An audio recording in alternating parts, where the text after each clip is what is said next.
Hello সবাইকে, good morning. দিনটা ছিল রবিবার আর আমরা যাচ্ছিলাম গুজরাটের একটি মন্দিরে।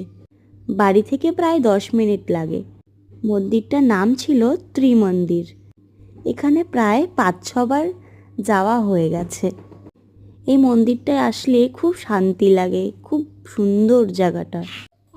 তো মন্দিরে ঢুকতেই প্রথমে এই ঠাকুরটার কি নাম সেটা আমি ঠিক জানি না, কিন্তু এই সাইড থেকে আরও অনেক রকমের ঠাকুর রয়েছে। এই যে যেমন দেখো, আমাদের আরও বজরংবলীকে প্রণাম করছে, শিব ঠাকুরের কাছে গিয়ে প্রণাম করছে। এই 3টে মূর্তি কিন্তু শ্রীকৃষ্ণের। এই ঠাকুরটা হলো গুজরাটের মা কালী।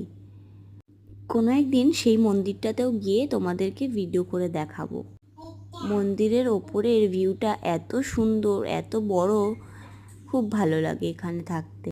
এদিকে বাইরের দিকেও ঠাকুর রয়েছে। এখানে সাই বাবাকে সবাই আরতি করছিল। আর এই জায়গাটা হলো বাচ্চাদের খেলার জন্য। আর আরু দেখো কি সুন্দর মজা করছে। তারপর ঘোরার পর আমাদের পেয়ে গেছিল খিদে। তো এই জায়গাটায় গার্ডেন মতন, সবাই বসে খাওয়া দাওয়া করে, গল্প করে। তো আমরাও চলে আসলাম খাওয়া দাওয়া করতে। সবে বিকেল হয়েছিল, তাই কফি, ফ্রেঞ্চ ফ্রাই আর ফুচকা নিয়ে এসেছিল, সাথে স্প্রাইটও ছিল। আর সব খাবারগুলো খেতে অনেক সুন্দর ছিল। আমার তো বেশ ভালোই লাগছিল। আমি যতবার যাই ততবার খাই। এদিকে আমরা খাবো আর আরুকে দেবো না, তা কি হয়? দেখো কেমনভাবে কেড়ে খাচ্ছে সবার থেকে। এদিকে দেখো আমি ভয়েস ওভার দিচ্ছি আর আরু পাশ থেকে তা তা তা করেই যাচ্ছে, অন্য সময় কথা বলে না। তো আমাদের ঘোরা কমপ্লিট হয়ে গেছে, এবার আমরা যাব বাড়িতে। তো যাওয়ার আগে মন্দিরটা দেখো কি সুন্দর লাগছে লাইটিংয়ে। আর আমার ভিডিওগুলো যদি তোমাদের ভালো লাগে তবে একটা করে লাইক করে দিও, একটু কমেন্ট করে দিও।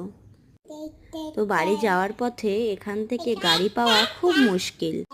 অফ সাইড থেকে গাড়ি দাঁড় করিয়ে তারপরে আমরা চললাম বাড়ি। আর বাড়ি যাওয়ার আগে একটু সবাই মিলে আইসক্রিম খেয়ে নিলাম। এদিকে আরুও ঘুমিয়ে পড়েছিল। আজকের মতন এতটাই। দেখা হচ্ছে পরের ভিডিওতে। বাই।